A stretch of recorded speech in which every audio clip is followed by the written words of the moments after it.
الحمد لله الذي هدانا لهذا وما كنا لنهتدي لولا أن هدانا الله.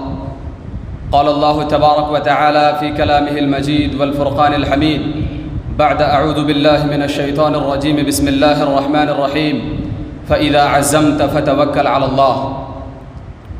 وقال النبي الكريم صلى الله عليه وسلم إذا استعنت فاستعن بالله.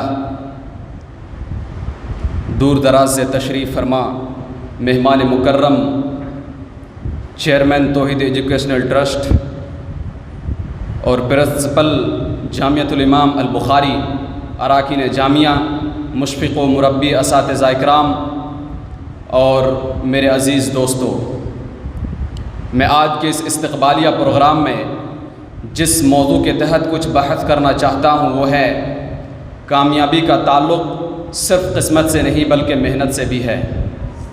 دوستو، اسلام ایک عالمگیر مذہب ہے اور اس کے احکامات نہایت ہی آسان، واضح، مثبت اور مدلل ہے، اور اسلام کی حقانیت نے انسان کے دلوں کو کفر و شرک کی گندگی سے منزہ اور پاک کر دیا ہے اور ان کے قلب و جگر میں ایمان کی قندیل روشن کر دیا ہے اور دنیا کے سامنے عروج و ترقی کی وہ مثال پیش کیا ہے کہ آج پوری دنیا اس جیسی مثال پیش کرنے سے قاصر ہے. حضرات، یوں تو مذہب اسلام کا پیش کردہ عقیدہ تقدیر کوئی مفروضہ تخیل یا دیو مالائی چیز نہیں ہے، بلکہ اس کے پش پردہ ایک حقیقی وجود ہے جنہیں یہ مادی ذہنیں تو یقیناً نہیں جھٹلا سکتی، مگر کائنات کا کوئی بھی ذرہ اس عقیدے کی ادراک سے مادرہ نہیں ہو سکتی، کیونکہ تقدیر وہ ناقابل فراموش اور بدرجہ حتم شے ہے جس کا انکار کرنے والا درجہ کفری کو جا پہنچتا ہے. سو محنت کے ساتھ ساتھ تقدیر پر بھروسہ رکھنا یہ قدرت کا اٹل قانون ہے. لیکن میرے بھائیوں، یہ بات ہمیشہ یاد رکھنا کہ پھول یوں ہی نہیں کھلا کرتے، بیج کو زمین میں دفن ہونا پڑتا ہے. اور اس بات کی عکاسی رسول اللہ صلی اللہ علیہ وسلم کی اس حدیث سے ہوتی ہے کہ لو انکم کنتم توکلون علی اللہ حق توکلہ لرزقتم کما ترزق الطیر تغدو خماسا وتروح بطانا.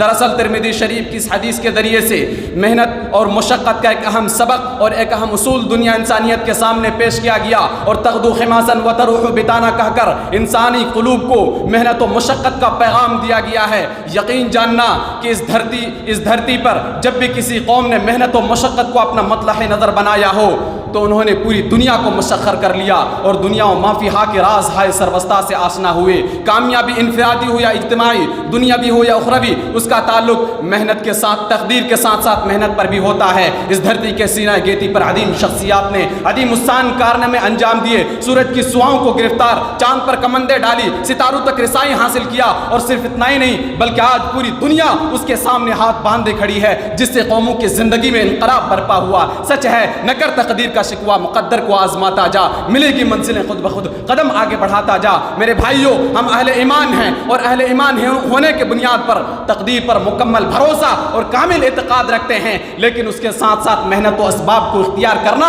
یہ تقدیر پر ایمان رکھنے کی منافی نہیں ہے. اللہ تبارک و تعالیٰ قرآن مجید کے اندر فرماتے ہیں کہ ان اللہ لا یضیع اجر المحسنین. میرے بھائیوں، وہ محنت ہی تھی کہ جزیرۃ العرب میں شرک کی لچر پوچ عقائد میں ڈوبی ہوئی عرب کے بدو کے اعتقادی اور عملی دنیا کو آپ صلی اللہ علیہ وسلم نے ایک سوز و نورانی کے ذریعے سے زر و بم کر دیا تھا. وہ محنت ہی تھی کہ کبھی امام بخاری و مسلم کی شخصیت ہوا کرتی تھی اور شیخ الاسلام جیسے رہبر قوم ہوا کرتا تھا، اور آج یہ محنت ہی کی برکت ہے کہ انسانی جسم کی پیوندگاری میں کامیاب ہے، انسان لاکھوں من لوہے کو ہواؤں میں اڑانے میں کامیاب ہے. یہ محنت ہی کا فیض ہے کہ آج دنیا مختلف ایجادات، انکشافات اور اختراعات کے بدولت ہواؤں سے باتیں کر رہی ہے.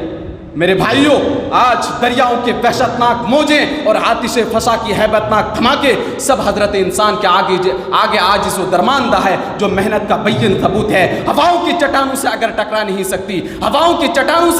ٹکرا نہیں سکتی کوئی بھی قوم کبھی بھی منزل پا نہیں سکتی. میرے بھائیوں، محنت و مشقت کرنا انبیاء کرام اور صلحاء کرام کی سنت رہا ہے. اللہ کے نبی صلی اللہ علیہ وسلم نے فرمایا کہ کانا زکریا علیہ السلام نجارا، تو کبھی ان نبی اللہ داؤد علیہ السلام یأکل من عمل یدہ کہہ کر محنت و مشقت کو انبیاء اکرام اور صلحاء اکرام کی سنت اور طریقہ بتلایا ہے. میرے بھائیوں، رب کائنات نے فرمایا کہ وَأَلَّيْسَ لِلْإِنسَانِ إِلَّا مَا سَعَى. اس لیے یقین جاننا کہ اذا صدق العزم وضح السبیل. اس لیے اللہ تبارک و تعالیٰ نے فرمایا کہ فَإِذَا قُضِيَتِ الصَّلَاةُ فَانْتَشِرُوا فِي الْأَرْضِ.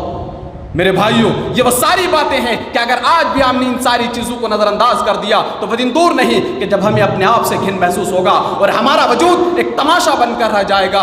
اس لیے یقین جاننا کہ چلو کہ چلتے رہنا ہی دلیل کامرانی ہے، چلے چلو کہ چلتے رہنا ہی دلیل کامرانی ہے، جو تھک کر بیٹھ جائے وہ کبھی منزل پا نہیں سکتے۔ اخیر میں اللہ تبارک و تعالیٰ سے دعا ہے کہ اللہ ہمیں کہنے اور سننے سے زیادہ عمل کرنے کی سچی توفیق عطا فرما۔ آمین وآخر دعوانا ان الحمدللہ رب العالمین۔ السلام علیکم ورحمۃ اللہ وبرکاتہ۔